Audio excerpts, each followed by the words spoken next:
So our next topic is biotechnology. Next chapter is biotechnology. Okay. So we will study the topics related to biotechnology.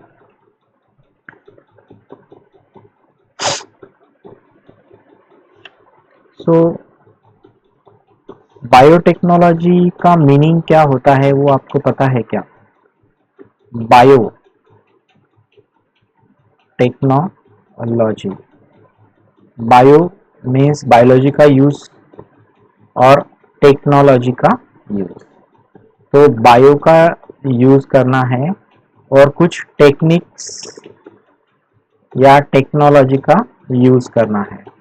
तो bio plus techniques का use करके जो बनता है वो है biotechnology. Okay, so it is the product of interaction between biological science and technology. Okay, it is a interaction between biological science and technology. तो दोनों के इंटरेक्शन से जो प्रोडक्ट बनेगा वो है बायोटेक्नोलॉजिकल प्रोडक्ट। ओके, मतलब बायोलॉजिकल साइंस और टेक्नोलॉजी दोनों का इंटरेक्शन होता है और जो प्रोडक्ट बनता है वो बायोटेक्नोलॉजिकल प्रोडक्ट होता है। Okay, so that biotechnology is nothing but the applied branch of biology. It is one of the branch of biology. Okay, it is applied branch of biology. तो ये एक बायोलॉजी की एक ब्रांच है, जैसे zoology है, बॉटनी है। Zoology में क्या करते हैं? एनिमल्स का स्टडी करते हैं। ओके, बॉटनी में क्या करते हैं? प्लांट्स का स्टडी करते हैं। बायोकेमिस्ट्री में क्या करते हैं? सेल के केमिकल्स का स्टडी करते हैं। सेल में जो केमिकल्स होते हैं उनका स्टडी करते हैं। माइक्रोबायोलॉजी में क्या करते हैं? तो माइक्रो ऑर्गेनिजम्स का स्टडी करते हैं और उसका एप्लीकेशन मतलब इंडस्ट्री में क्या यूज हो सकता है माइक्रो ऑर्गेनिजम्स का। तो इस तरह से ये अलग अलग तरह के ब्रांचेस है, एप्लाइड ब्रांचेस है बायोलॉजी के। तो इस तरह से बायोटेक्नोलॉजी जो है उसमें बायोलॉजिकल साइंस और टेक्नोलॉजी का इंटरेक्शन होकर प्रोडक्ट्स तैयार किए जाते हैं। तो उसको ये भी एक ब्रांच है। ओके, तो ये जो बायोटेक्नोलॉजी जो टर्म है वो कार्ल इरेकी ने 1919 में डिस्क्राइब की, a process for large scale production of pigs. तो पिग्स मतलब आपको पता है, तो पिग्स का लार्ज स्केल प्रोडक्शन करना था, मतलब मराठी में उसको बोलते हैं डुक्कर।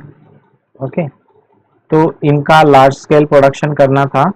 इस वजह से जो 1919 में कार्ल इरेकी नाम का बायोलॉजिस्ट था उसने यूज किया पहले बायोटेक्नोलॉजी का।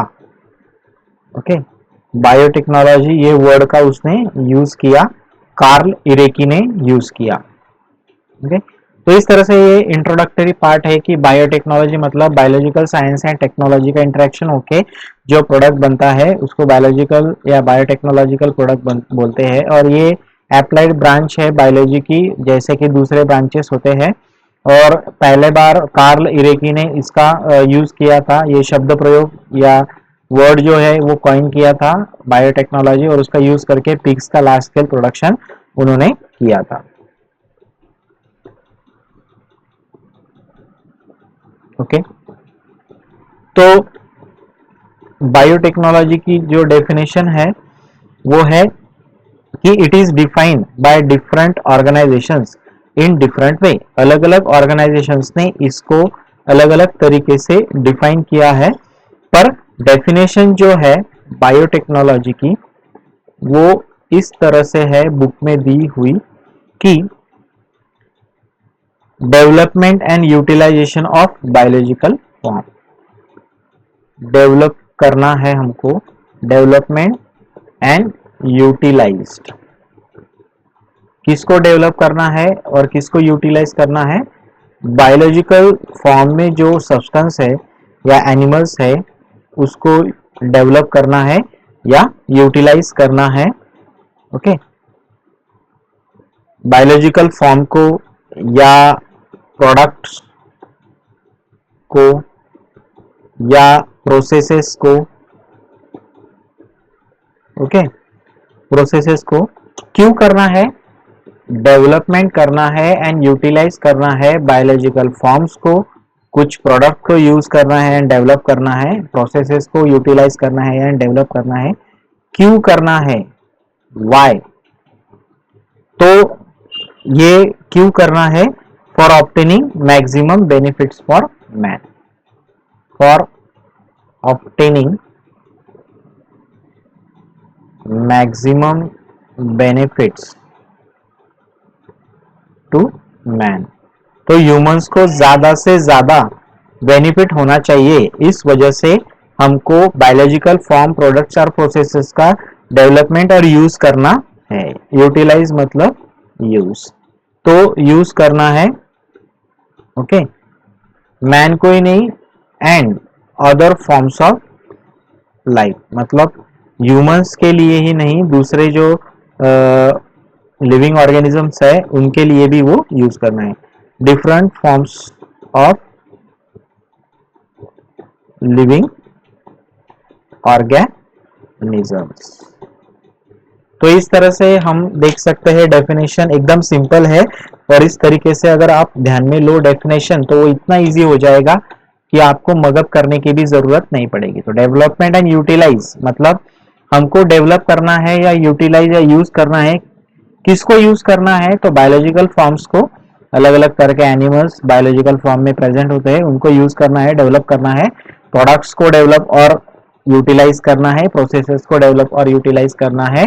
क्यों करना है? कि ह्यूमंस के बेनिफिट के लिए और अदर ऑर्गेनिज्म जो है उनके भी बेनिफिट के लिए हमको ये जो अलग अलग biological form, products and processes है उनको हमको यूज करना है एंड डेवलप करना है। ओके, तो इतनी सिंपल डेफिनेशन ये है।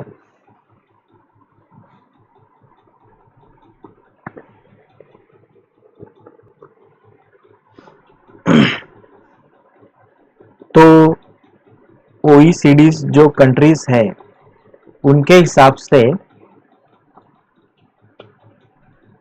OECD का लॉन्ग फॉर्म क्या हो सकता है, बताएंगे आप? OECD का लॉन्ग फॉर्म होता है OECD, मतलब organisation for economic cooperation and development. Organisation for economic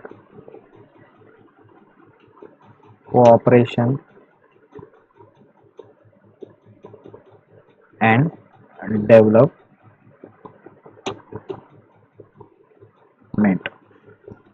तो ये वर्ल्ड के जो सारे देश है उनमें ये ऑर्गेनाइजेशन मेंबर्स बनाती है अलग अलग देशों को, और मेंबर्स बना के उनको इकोनॉमिक सपोर्ट देती है और उनके डेवलपमेंट को बढ़ावा देती है। तो 1981 में इसकी एस्टेब्लिशमेंट हुई थी। तो उसके उसके हिसाब से इसके डेफिनेशन जो है वो है, it is the application of scientific and engineering principles. तो साइंटिफिक या इंजीनियरिंग के जो तत्व है या प्रिंसिपल्स है उसका एप्लीकेशन करना है, उसका एप्लीकेशन करना है किसके लिए? To processing of material, material को प्रोसेस करने के लिए, to processing material by biological agent to provide goods and services to human welfare. तो साइंटिफिक एंड इंजीनियरिंग प्रिंसिपल्स का एप्लीकेशन करना है, मतलब कुछ तत्व होंगे, वो तत्व प्रोसेसिंग मटेरियल को अप्लाई करना है और अप्लाई करने के बाद कौन अप्लाई करेगा? Bye biological agents. तो बायोलॉजिकल एजेंट्स के द्वारा प्रोसेसिंग मटेरियल को अप्लाई करना है। और किसके लिए? तो to provide goods and services to human. Okay, to provide goods and services to human welfare. तो ह्यूमन वेलफेयर मतलब ह्यूमंस के बेनिफिट के लिए कुछ प्रोडक्ट्स बनाने हैं। तो वो प्रोडक्ट्स बनाने के लिए साइंटिफिक या इंजीनियरिंग प्रिंसिपल्स का यूज करना है मटेरियल को प्रोसेस करने के लिए। कोई भी जो अगर मटेरियल होगा तो उसको अगर हमको प्रोसेस करना है तो वो process by the biological agent का यूज करके हमको प्रोसेसिंग करना है मटेरियल का। तो साइंटिफिक प्रिंसिपल्स यूज करना है और बायोलॉजिकल एजेंट्स के द्वारा प्रोसेसिंग करना है मटेरियल को। और प्रोसेसिंग करने के बाद जो मटेरियल बनेगा उससे जो गुड्स बनेंगे और सर्विसेज बनेंगे तो वो ह्यूमंस के बेनिफिट के लिए इसेंशियल रहेंगे। तो ये डेफिनेशन है ओईसीडी कंट्रीज की, या जो मेंबर है ओईसीडी कंट्रीज के organisation for economic cooperation and development के जो मेंबर्स है उनके लिए, मतलब उनके हिसाब से ये साइंटिफिक इंजीनियरिंग प्रिंसिपल्स है, उनको हम बाय द बायोलॉजिकल एजेंट्स हम अप्लाई करते हैं मटेरियल को प्रोसेस करने के लिए और उनसे बनाते हैं goods and services human welfare के लिए। तो इस तरीके से ये जो डेफिनेशन है वो हम बोल सकते हैं। तो it uses the scientific principles of microbiology, genetics. तो अभी कौन कौन से ये प्रिंसिपल्स यूज करेंगे?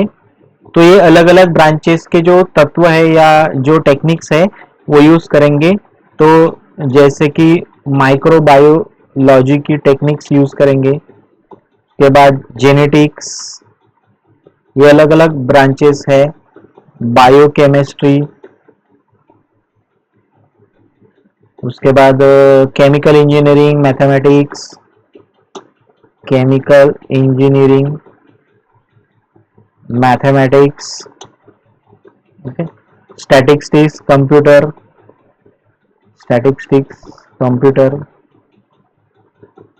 तो ये अलग अलग ब्रांचेस जो है उसके जो सभी प्रिंसिपल्स है वो यूज करके मटेरियल को प्रोसेस करने की कोशिश करते हैं। तो बायोलॉजिकल एजेंट्स जो होते हैं वो कौन से हो सकते हैं? तो बायोलॉजिकल एजेंट मींस प्लांट हो सकता है, प्लांट्स और एनिमल सेल्स, प्लांट के सेल्स और एनिमल के सेल्स हो सकते हैं, माइक्रो ऑर्गेनिजम्स हो सकते हैं, स्मॉल बैक्टीरिया या वायरस, ओके, एंजाइम्स हो सकते हैं या उसके प्रोडक्ट्स हो सकते हैं, एंजाइम्स हो सकते हैं या एंजाइम के प्रोडक्ट हो सकते हैं। तो इस तरह से ये ब्रांचेस का प्रिंसिपल का यूज करके, ओके, तो ये ब्रांचेस का यूज करके, उनके प्रिंसिपल्स का यूज करके ये plant, animal cell, micro organism और एंजाइम्स और प्रोडक्ट, ये जो बायोलॉजिकल एजेंट्स है उनका यूज करके मटेरियल को प्रोसेसिंग करना, और मटेरियल को प्रोसेसिंग करने के बाद जो गुड्स बनेगा या सर्विसेज बनेगी तो वो ह्यूमन बेनिफिट्स के लिए यूज करना। ओके, तो इस तरह से ये बोला जा सकता है। तो history of origin of biotechnology, जो ओरिजिन है या उसकी जो हिस्ट्री है वो कहाँ से आई है? तो ह्यूमन सिविलाइजेशन से ही आई है। तो डेवलपमेंट जो हुआ है बायोटेक्नोलॉजी में in terms of growth occurrence दो फेज में हुआ है। तो बायोटेक्नोलॉजी में जो डेवलपमेंट हुआ है वो दो तरीके से हुआ है या दो फेजेस में बोल सकते हैं वो हुआ है। तो पहला फेज है ट्रेडिशनल बायोटेक्नोलॉजी एंड दूसरा फेज जो है वो है मॉडर्न बायोटेक्नोलॉजी। ट्रेडिशनल मतलब old, traditional biotechnology and modern biotechnology. तो इस तरह से दो फेजेस में ये हुआ है। तो नेक्स्ट लेक्चर में हम ट्रेडिशनल बायोटेक्नोलॉजी जो है वो क्या है और उसके ट्रेंड्स क्या है, ओके, और मॉडर्न बायोटेक्नोलॉजी में क्या है और उसके ट्रेंड्स या उसमें डेवलपमेंट क्या क्या हुई है वो हम देखेंगे। Okay, so we will meet on the in the next lecture. Thank you.